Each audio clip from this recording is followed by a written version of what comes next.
नमस्कार दोस्तों, आज हम आपको 2 जून 2024 सुबह के मुख्य समाचार प्रस्तुत करेंगे। कृपया नीचे कमेंट करें और बताएं कि आप किस क्षेत्र से हिमाचल न्यूज सुन रहे हैं।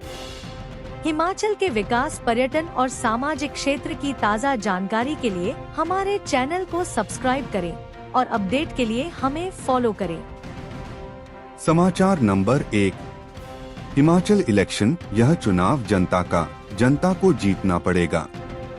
मुख्यमंत्री ठाकुर सुखविंदर सिंह सुक्खू ने अपने गृह विधानसभा क्षेत्र नादौन के राजकीय उच्च विद्यालय भावड़ा स्थित पोलिंग बूथ पर जाकर शनिवार दोपहर करीब 12 बजे मतदान किया। इस मौके पर उनकी धर्मपत्नी व दोनों बेटियां भी मौजूद रहीं। मुख्यमंत्री बड़ी सादगी के साथ मतदान करने पहुंचे और वहां आए लोगों से मिले। मतदान के उपरांत पत्रकारों से बातचीत के दौरान उन्होंने कहा कि कांग्रेस प्रदेश की 4 लोकसभा सीटें जीतेगी और उपचुनाव की सभी 6 सीटें भी जीतेगी। उन्होंने उपचुनाव को लेकर कहा कि यह चुनाव मुख्यमंत्री बनाने के लिए नहीं है, बल्कि उन लोगों को सबक सिखाने के लिए है जिन्होंने धन बल से जनता की भावनाओं से खिलवाड़ करने का प्रयास किया। उन लोगों को सत्ता से बाहर करने के लिए चुनाव है जो नोट के दम पर जनता द्वारा चुनी हुई सरकार को गिराने का प्रयास कर रहे थे। उन्होंने कहा कि मैं भी 40 साल से राजनीति में हूं, लेकिन इतने निम्न स्तर की राजनीति कभी नहीं देखी। मुख्यमंत्री ने कहा कि 75 साल के इतिहास में हिमाचल में पहली बार ऐसी संस्कृति आई है जहां पैसों के लिए विधायक जनता के वोट का अपमान करते हुए नजर आए हैं। हिमाचल वीरभूमि के साथ देवभूमि भी है और जनता को ऐसी संस्कृति को रोकना होगा। कल मुख्यमंत्री कोई भी हो, लेकिन इस तरह की खराब संस्कृति को प्रदेश में नहीं आने देना है। इसका सारा जिम्मा जनता के ऊपर है, क्योंकि जनता के पास वोट की ताकत होती है। मुख्यमंत्री ने कहा कि लोकतंत्र में जनता की ताकत जनबल है और जनबल अपनी ताकत से 5 साल के लिए सरकार चुनकर भेजता है। उन्होंने कहा कि लोकतंत्र को बचाने के लिए यह चुनाव जनता का जीतना पड़ेगा। उन्होंने कहा कि यह चुनाव हिमाचल की जनता का विशेष चुनाव है, ताकि भविष्य में जनता के वोट की ताकत से चुनकर आई सरकार के साथ ऐसा षड्यंत्र न हो सके। मुख्यमंत्री ने कहा कि सरकार 5 साल का कार्यकाल पूरा करेगी और 4 जून को भाजपा को अपने अहंकार का पता चलेगा, जब जनता की ताकत उन्हें हराएगी। सीएम ने कहा कि हमारे 34 विधायकों ने अपना ईमान नहीं बेचा और इस चुनाव के बाद हमारे विधायकों की संख्या 40 हो जाएगी। इसके बाद जो भी उपचुनाव होगा उसमें हमारे विधायकों की संख्या और अधिक बढ़ेगी। एक प्रश्न के उत्तर में उन्होंने कहा कि मंडी सहित अन्य सीटों पर कोई कांटे की टक्कर नहीं है, क्योंकि जब जनता चुनाव लड़ती है तो वह पार्टी की राजनीति से ऊपर उठकर वोट देती है। समाचार नंबर 2। हिमाचल इलेक्शन, हिमाचल में पल पल बदलता रहा वोटिंग का ट्रेंड। हिमाचल में मतदान का ट्रेंड शनिवार को हर पल बदलता नजर आया। मतदान केंद्रों में शुरुआत भारी भीड़ के साथ हुई और शाम ढलने तक कतारें लगातार रहीं। दोपहर 1 बजे तक मतदान में हिमाचल ने अन्य राज्यों को पछाड़ते हुए नया आयाम स्थापित कर दिया।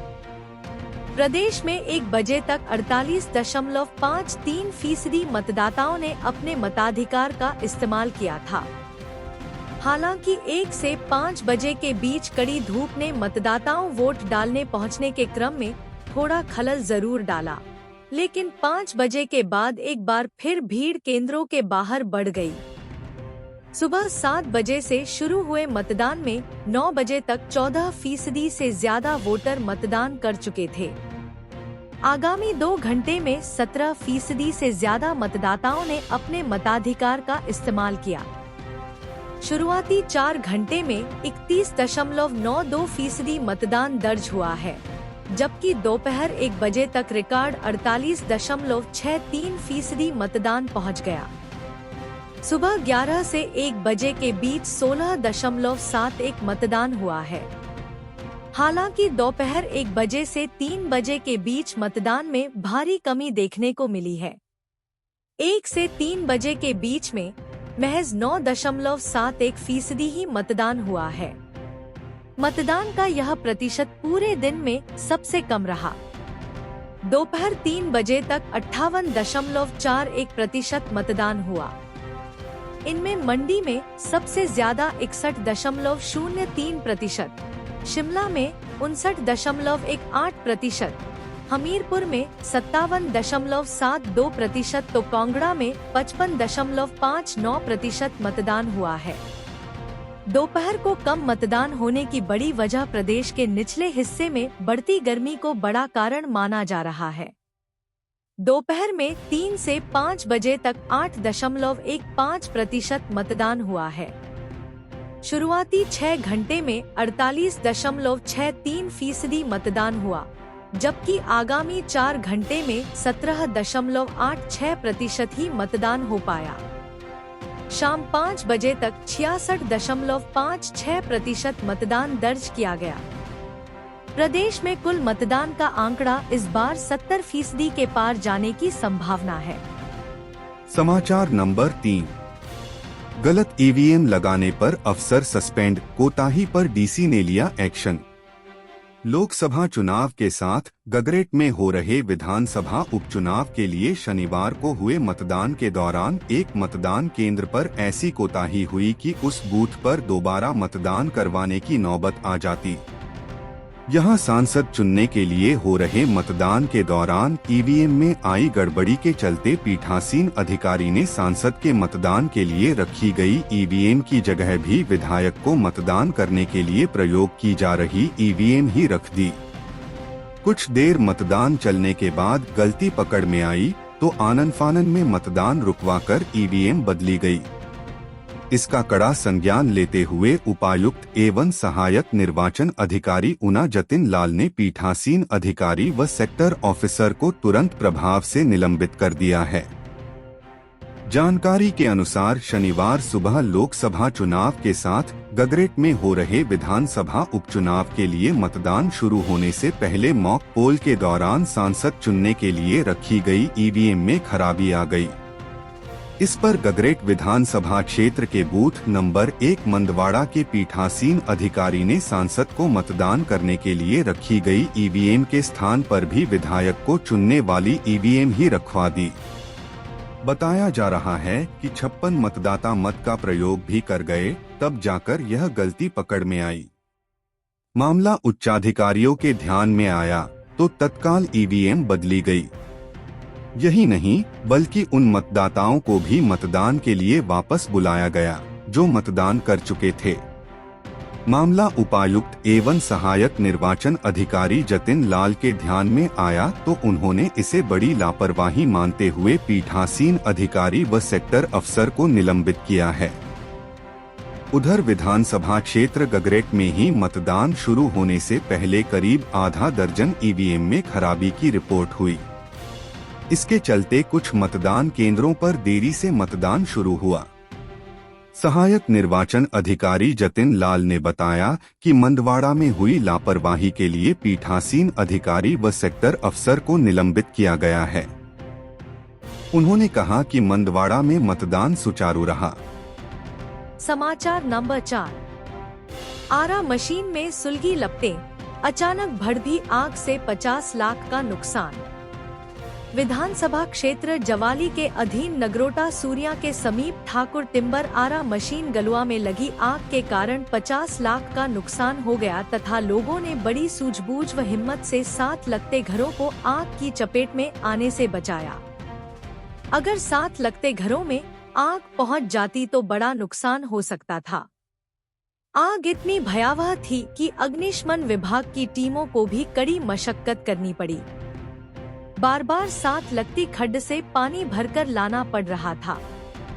प्राप्त जानकारी अनुसार गलुआ के लोग शनिवार सुबह उठे तो ठाकुर टिम्बर आरा मशीन में आग लगी हुई थी। लोग एकदम से घर से पानी की बाल्टियांगड़े लेकर आग को बुझाने में जुट गए, लेकिन आग की उठती लपटों को काबू करना मुश्किल था। आग आगे न फैले इसके लिए आरा मशीन के साथ साथ जेसीबी से गहरी नाली निकाली गई। आरा मालिक रामू समयाल को भी सूचना दी गई तथा वह भी मौके पर पहुंच गए। फायर ब्रिगेड की गाड़ी फतेहपुर तथा जवाली से पहुंची, लेकिन तब तक सब कुछ जलकर स्वाह हो चुका था।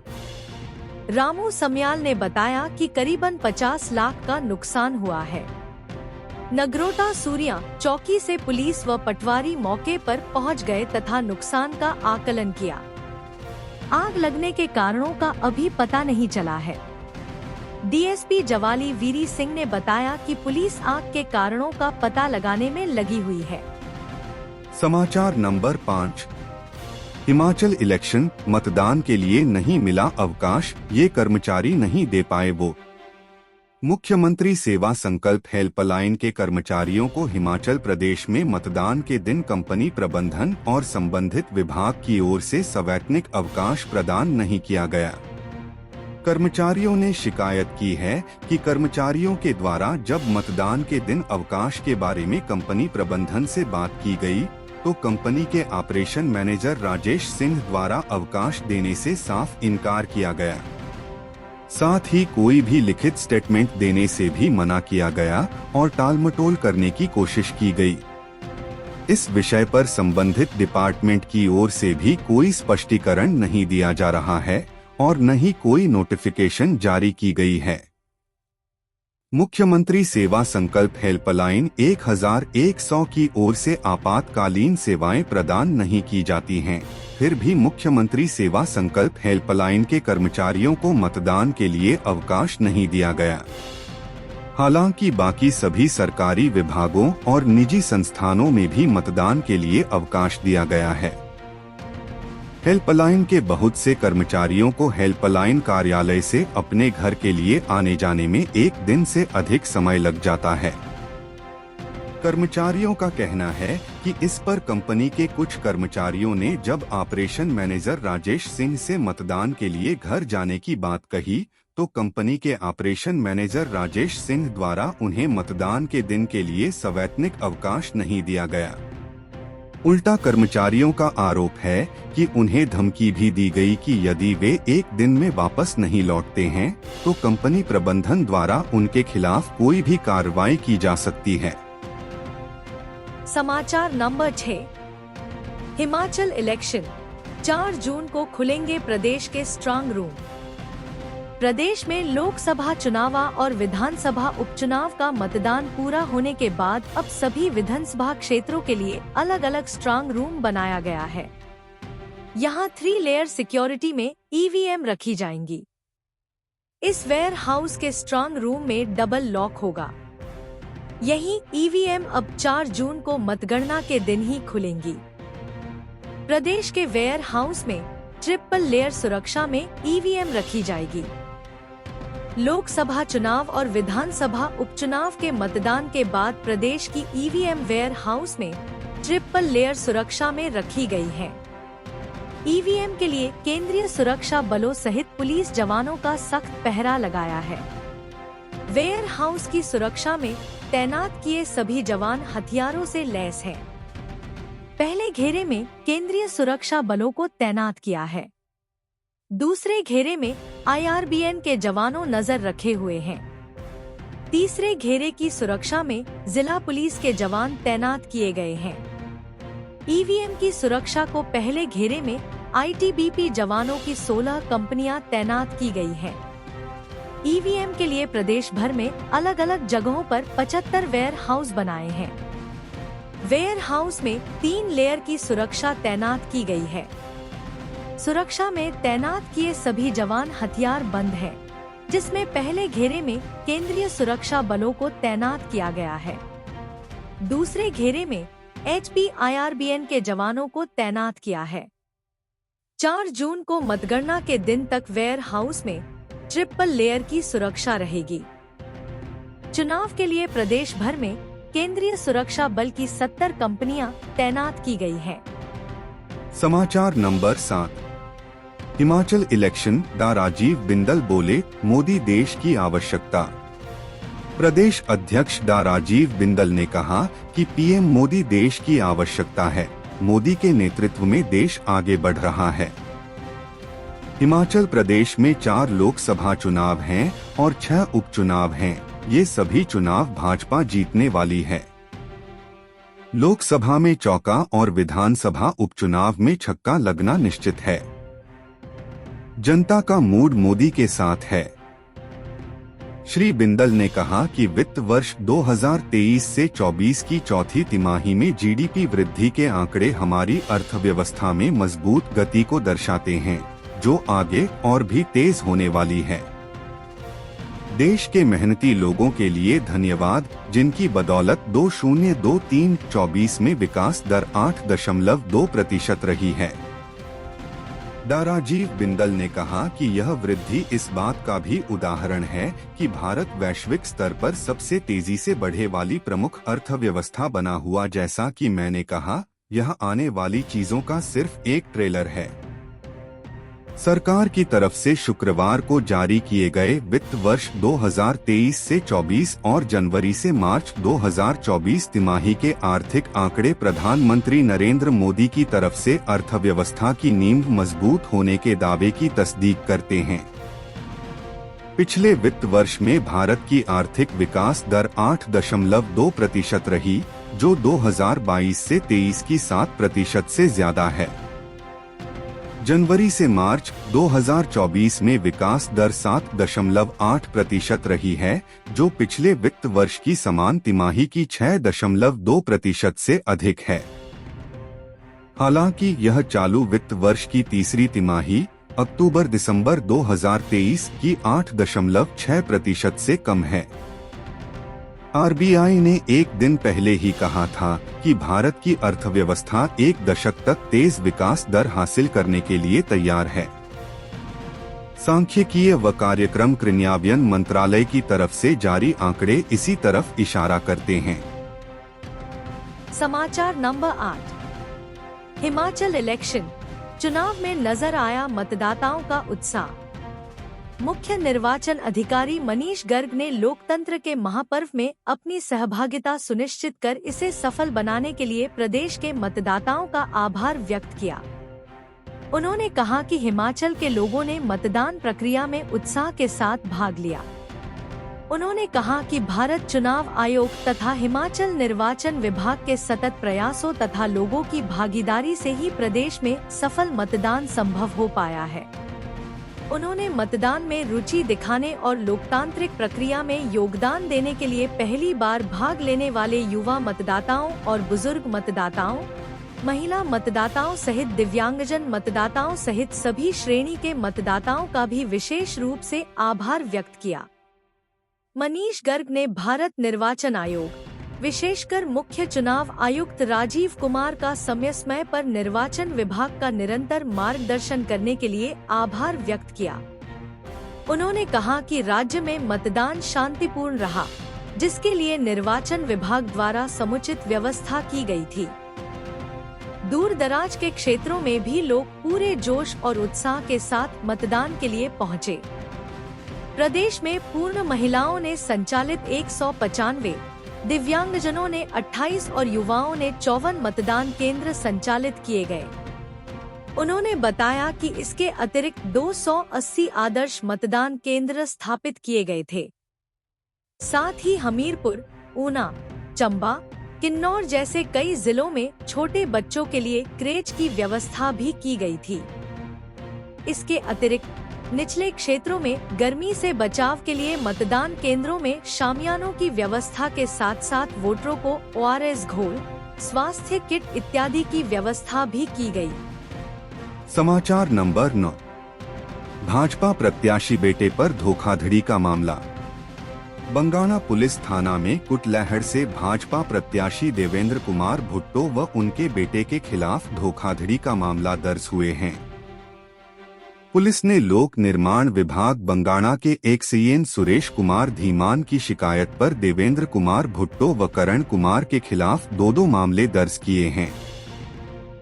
एसपी ऊना राकेश सिंह ने बताया कि लोक निर्माण विभाग बंगाणा के एक सीएन सुरेश कुमार धीमान ने पुलिस के पास 3 अलग-अलग शिकायत दी हैं। पहली शिकायत में एक सीएन ने बताया कि देवेंद्र भुट्टो को प्रधानमंत्री ग्राम सड़क योजना के अंतर्गत सड़क बनाने का ठेका दिया गया था, जिसके लिए देवेंद्र भुट्टो ने बैंक गारंटीड के रूप में अक्टूबर 2021 में 5.11 लाख रुपए की एफडी जमा करवाई थी, जो अक्टूबर 2022 तक वैध थी, परंतु इन्होंने धोखाधड़ी करके उक्त राशि निकाल ली है। दूसरी शिकायत में सुरेश धीमान ने करण कुमार पुत्र देवेंद्र भुट्टो पर जालसाजी करके एफडी के 5.50 लाख रुपए निकालने के आरोप लगाए हैं। उन्होंने कहा कि करण कुमार को 5 सड़क मार्गों के कार्य आवंटित किए गए थे, जिसके लिए उसने 5.50 लाख रुपए की राशि बैंक गारंटीड के बदले जमा करवाई थी, परंतु बाद में बैंक से सूचना मिली कि उक्त राशि को इन्होंने निकाल लिया है। तीसरी शिकायत में सुरेश धीमान ने देवेंद्र भुट्टो व उनके बेटे के खिलाफ धोखाधड़ी कर जाली दस्तावेज प्रस्तुत करने के आरोप लगाए हैं। उधर एसपी राकेश सिंह ने कहा कि पुलिस ने लोक निर्माण विभाग के एक सीएन सुरेश कुमार धीमान की शिकायत पर देवेंद्र कुमार भुट्टो व कर्ण कुमार के खिलाफ विभिन्न धाराओं के तहत केस दर्ज किए हैं। पुलिस मामले की जांच में जुट गई है। समाचार नंबर 10। हिमाचल न्यूज। प्रदेश भर में नशा माफिया पर कसा शिकंजा। पुलिस ने प्रदेश भर में नशा माफिया पर शिकंजा कस दिया है। पुलिस ने प्रदेश भर में आचार संहिता लागू होने के बाद पुलिस ने विभिन्न जगहों पर नाकाबंदी के दौरान अब तक भारी मात्रा में नशे की खेप पकड़ी है। लोकसभा चुनाव को लेकर प्रदेश की अंतर्राज्यीय सीमाओं सहित पूरे प्रदेश में सुरक्षा व्यवस्था कड़ी की गई है। प्रदेश के सीमावर्ती जिलों में आने जाने वाहनों की तलाशी के बाद ही वाहनों को प्रवेश दिया जा रहा है। प्रदेश में आचार संहिता लागू होने के पश्चात अब तक एनडीपीएस एक्ट के तहत 431 मामले दर्ज किए गए हैं। इसमें 102.645 किलोग्राम चरस, 2679.49 ग्राम हेरोइन, 3 किलो 231 ग्राम अफीम, 7 किलो 586 ग्राम गांजा तथा 34,670 नशीली गोलियां, 1,328 नशीले कैप्सूल, 54 किलो 694 ग्राम भुक्की की खेप को जब्त किया है। इसके अलावा एक्साइज एक्ट के तहत 1072 मामले दर्ज किए गए हैं, जिसमें 8569665 ml अंग्रेजी शराब और 31569167 ml देसी शराब, 213925 ml अवैध शराब तथा 30369990 ml बियर जब्त की गई है। डीजीपी अतुल वर्मा ने कहा कि लोकसभा चुनाव को लेकर प्रदेश की अंतर्राज्यीय सीमाओं सहित पूरे प्रदेश में कड़ी सुरक्षा व्यवस्था की गई है। उन्होंने कहा कि प्रदेश भर में अब तक 1.5 करोड़ की नकदी और अन्य बहुमूल्य वस्तुएं भी बरामद की गई हैं। समाचार नंबर 11। हिमाचल इलेक्शन, वोट डालने से छूटे उद्योगों के सैकड़ों कामगार। इस बार लोकसभा व विधानसभा उपचुनाव में सैकड़ों हिमाचली उद्योग कर्मी वोट डालने से महरूम रह गए।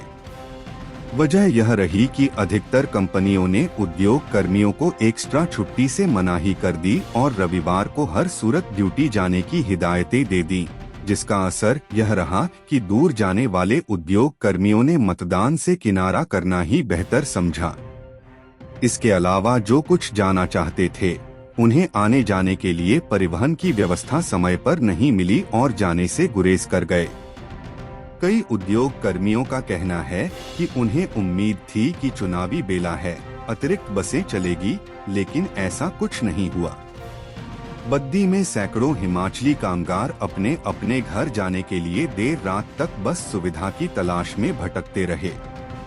बताया जा रहा है कि कई हिमाचली कर्मचारी अपने गृह जिला चंबा, कुल्लू, कांगड़ा आदि जिलों में वोट डालने के लिए जाना चाहते थे, लेकिन उनको फैक्ट्री से छुट्टी शुक्रवार दोपहर बाद मिली। हालांकि चुनाव आयोग ने मतदान के दिन सार्वजनिक अवकाश घोषित कर रखा है, लेकिन औद्योगिक कर्मचारी एक दिन की छुट्टी में कैसे घर पहुंचे, इसकी फिक्र किसी को नहीं थी। इसके अलावा एक वजह यह भी है कि एक दिन की छुट्टी और सैकड़ों किलोमीटर का सफर उद्योग कर्मियों के लिए आफत बन जाता है, क्योंकि एक दिन की छुट्टी का ज्यादा हिस्सा तो सफर में ही कट जाता है। इसलिए उद्योग कर्मी अक्सर जाने से टल जाते हैं। इस मर्तबा यह भी एक बड़ा कारण रहा, क्योंकि कई कंपनियों ने तो 2 दिन की छुट्टी कर दी थी, लेकिन ज्यादातर ने एक्स्ट्रा छुट्टी नहीं दी, बल्कि बाकायदा नोटिस चस्पा कर दिया कि अगर रविवार सुबह 8 बजे तक ड्यूटी ज्वाइन नहीं की तो 1 सप्ताह की अब्सेंट मानी जाएगी।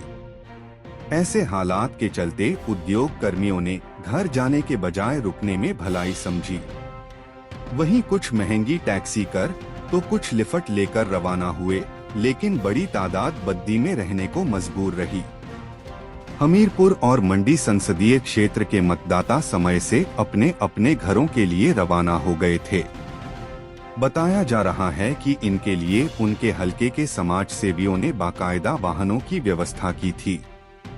चंबा के कर्मचारी पवन कुमार केडी शर्मा ने कहा कि एक दिन के बजाय हमें 2 छुट्टियां होनी चाहिए। बैलेट पेपर का हो प्रावधान। हिमाचल कल्याण सभा के प्रदेशाध्यक्ष कुलवीर जम्वाल, महासचिव कालिदास शर्मा व उपाध्यक्ष सुषमा ठाकुर ने कहा कि अगर सरकार व चुनाव आयोग व परिवहन निगम कर्मचारियों के आने जाने की व्यवस्था नहीं कर सकते तो उनको बैलेट पेपर से मतदान करने का प्रावधान करें। समाचार नंबर 12। उप प्रधान को जान से मारने की धमकी, आजाद प्रत्याशी पर आरोप, योल चौकी में मामला दर्ज।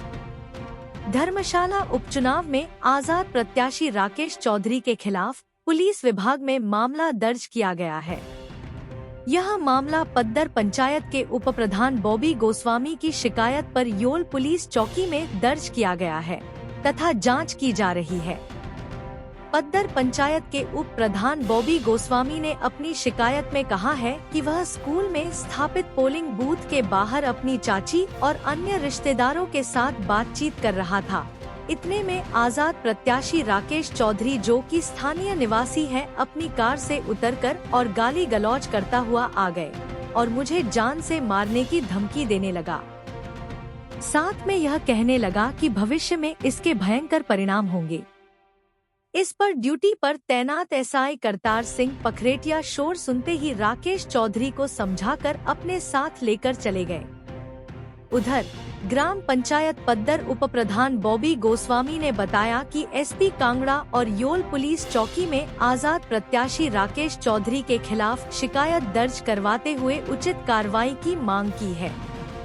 एक पंचायत उप प्रधान के साथ इस तरह का व्यवहार राकेश चौधरी कर सकता है तो आम आदमी का क्या करता होगा।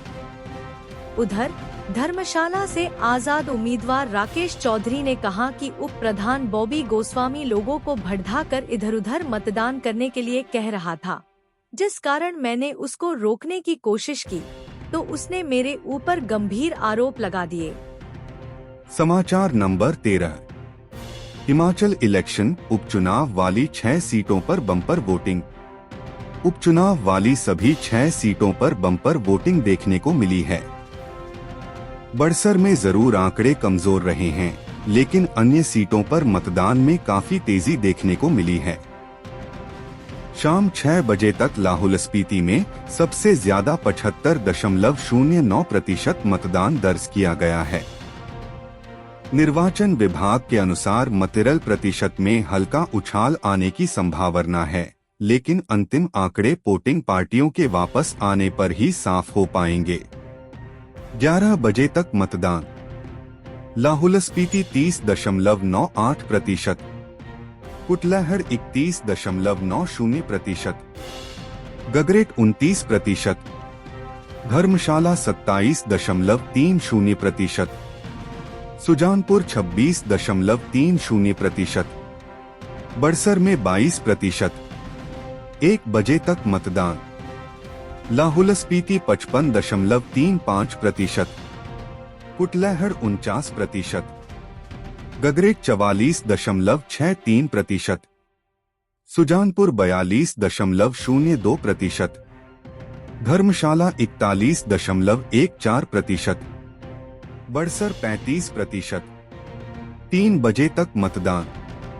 लाहौल स्पीति 67.08%, कुठेहड़ 60.20%, गगरेट 56.78%, सुजानपुर 56.85%, धर्मशाला 53.98%, बड़सर 47%। 5 बजे तक मतदान। लाहौल स्पीति 73.72%, कुठेहड़ 71.40%, गगरेट 68.28%, धर्मशाला 66.27%, सुजानपुर 63%, बड़सर 50%। शाम 6 बजे तक वोटिंग। लाहौल स्पीति 75.09%, धर्मशाला 71.30%, गगरेट 70%, सुजानपुर 65%, कुटलैहड़ 73%, बड़सर 54%। विस चुनाव 2022 के परिणाम।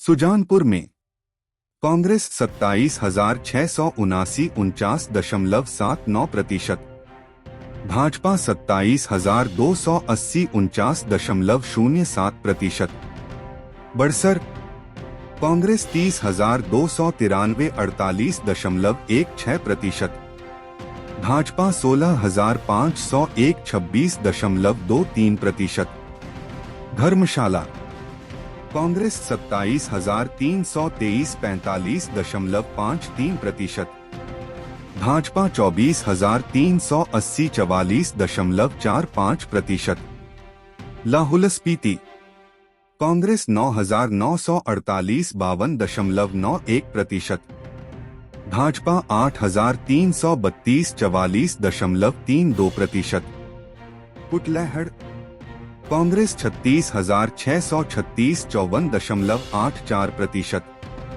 भाजपा 29,057 43.49%, गगरेट कांग्रेस 40,767 61.15%, भाजपा 25,082 37.62%।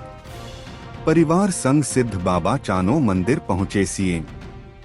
गर्ली प्रदेश भर में शनिवार को लोकसभा व विधानसभा उपचुनाव संपन्न हो गए।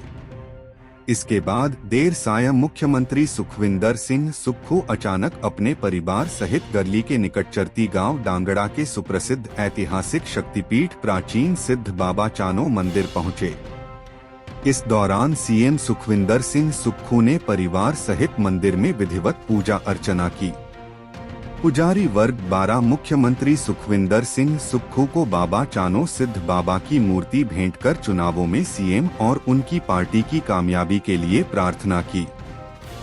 हम अपने राज्य के विकास में योगदान देने में गर्व महसूस करते हैं और हमें उम्मीद है आने वाले दिनों में हमें और भी अच्छी खबरें मिलेंगी। इन खबरों को अधिक लोगों तक पहुंचने के लिए कृपया हमारा कंटेंट शेयर करें, साथ ही हमारे चैनल को सब्सक्राइब करें और अपडेट के लिए हमें फॉलो करें। अपने विचारों को कमेंट में शेयर करना ना भूलें। आपका सहयोग हमें और भी बेहतर काम करने में मदद करेगा। धन्यवाद।